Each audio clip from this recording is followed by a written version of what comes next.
He was the man every television viewer loved. Scruffy, loyal, sharp-tongued, yet warm at heart. Ken Curtis, the unforgettable Festus Hagen from Gunsmoke, built his fame on honesty, humor, and the kind of humanity that made audiences believe in him. But behind that easy grin was a man shaped by hardship, loyalty, and quiet disappointment.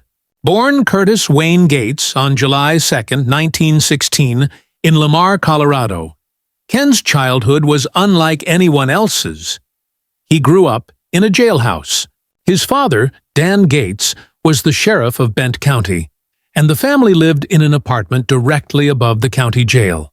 The clanging of metal doors and the murmurs of inmates were the sounds of his youth, while his mother, Nellie, cooked meals for both her family and the prisoners. From her, Ken learned compassion. From his father, he learned duty. Those early lessons in mercy and justice shaped the man he became, a man of decency, dignity, and quiet strength. During the Great Depression, music became his escape. Blessed with a rich baritone voice, Ken sang at school, church, and local gatherings. He initially tried to follow a practical path, studying medicine at Colorado College, but the pull of music was too strong. Leaving medical school behind, he chased his dream, and by the early 1940s was singing with Tommy Dorsey's orchestra, stepping into the daunting role once held by Frank Sinatra. It was Dorsey who urged him to change his name, and thus Ken Curtis was born. His warm voice carried across America. First through Dorsey's band and later as a member of the legendary Sons of the Pioneers, with songs like Room Full of Roses and Ghost Riders in the Sky, making him a household name. Yet fame never changed him. He carried with him the small-town morals and humility he'd learned above that Bent County jail. Hollywood came calling in the 1940s, and Ken began appearing in musical westerns, quickly catching the eye of legendary director John Ford. Ford admired Ken's authenticity, a real cowboy's son who could sing and act with equal heart. Under Ford's mentorship, Ken worked on classics like Rio Grande, The Quiet Man, and The Searchers, and he married Ford's daughter, Barbara, in 1952. But life in the shadow of Hollywood royalty was difficult, and after years of strain, their marriage quietly ended in 1964. Ken remained polite and professional on set, but he was no stranger to disappointment. He saw how fame corroded relationships and how easily loyalty could vanish in Hollywood. Then came the role that would define his legacy forever: Festus Hagen on Gunsmoke. In 1964, he joined the show as a replacement for Dennis Weaver's beloved character, Chester, and was originally meant for just one episode. But audiences immediately fell in love with Festus, the scruffy deputy with a crooked smile, gruff wit, and heart of gold. Ken turned the role into television gold, appearing in over 300 episodes across 11 years.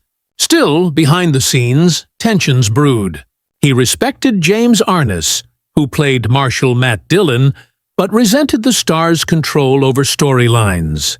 He clashed at times with Milburn Stone, who played Doc Adams, and disagreed with producer John Mantley over his pay and Festus's role in the series. Even Amanda Blake, who played Miss Kitty, reportedly grew distant as Festus's popularity rose.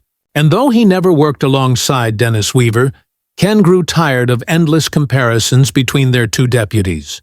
These five figures, Arness, Stone, Mantley, Blake, and Weaver, haunted him, not as enemies, but as reminders of the loneliness that fame often brings. When Gunsmoke ended in 1975, Ken was 59, tired, proud, and ready for peace. He continued performing at Western festivals and small film roles, but refused to compromise his principles. In 1987, when CBS produced Gunsmoke, Return to Dodge, Ken declined to join the reunion, feeling insulted by the low offer he received. It wasn't bitterness, it was dignity. "A man's got to stand for something," he once said, and Ken Curtis always did. Away from Hollywood, he found happiness with his third wife, Tori Connolly, whom he married in 1966. Together, they built a quiet, loving life far from the cameras. He became a devoted stepfather, enjoyed fishing, and often attended fan gatherings where his kindness left lasting impressions. By 1991, Ken's health began to fail, and on April 28th, he passed away peacefully in his sleep at age 74. His ashes were scattered across the plains of Colorado, back where it all began, in the land of sheriffs and outlaws. The grudges and rivalries of Hollywood faded, leaving behind a legacy built on heart, humility, and integrity. Ken Curtis may have played a sidekick, but to millions, he was the soul of Gunsmoke. Would the show ever have been the same without Festus Hagen? Probably not, because through him, Ken Curtis reminded us all that true heroes don't always wear badges. Sometimes, they just carry decency in their hearts.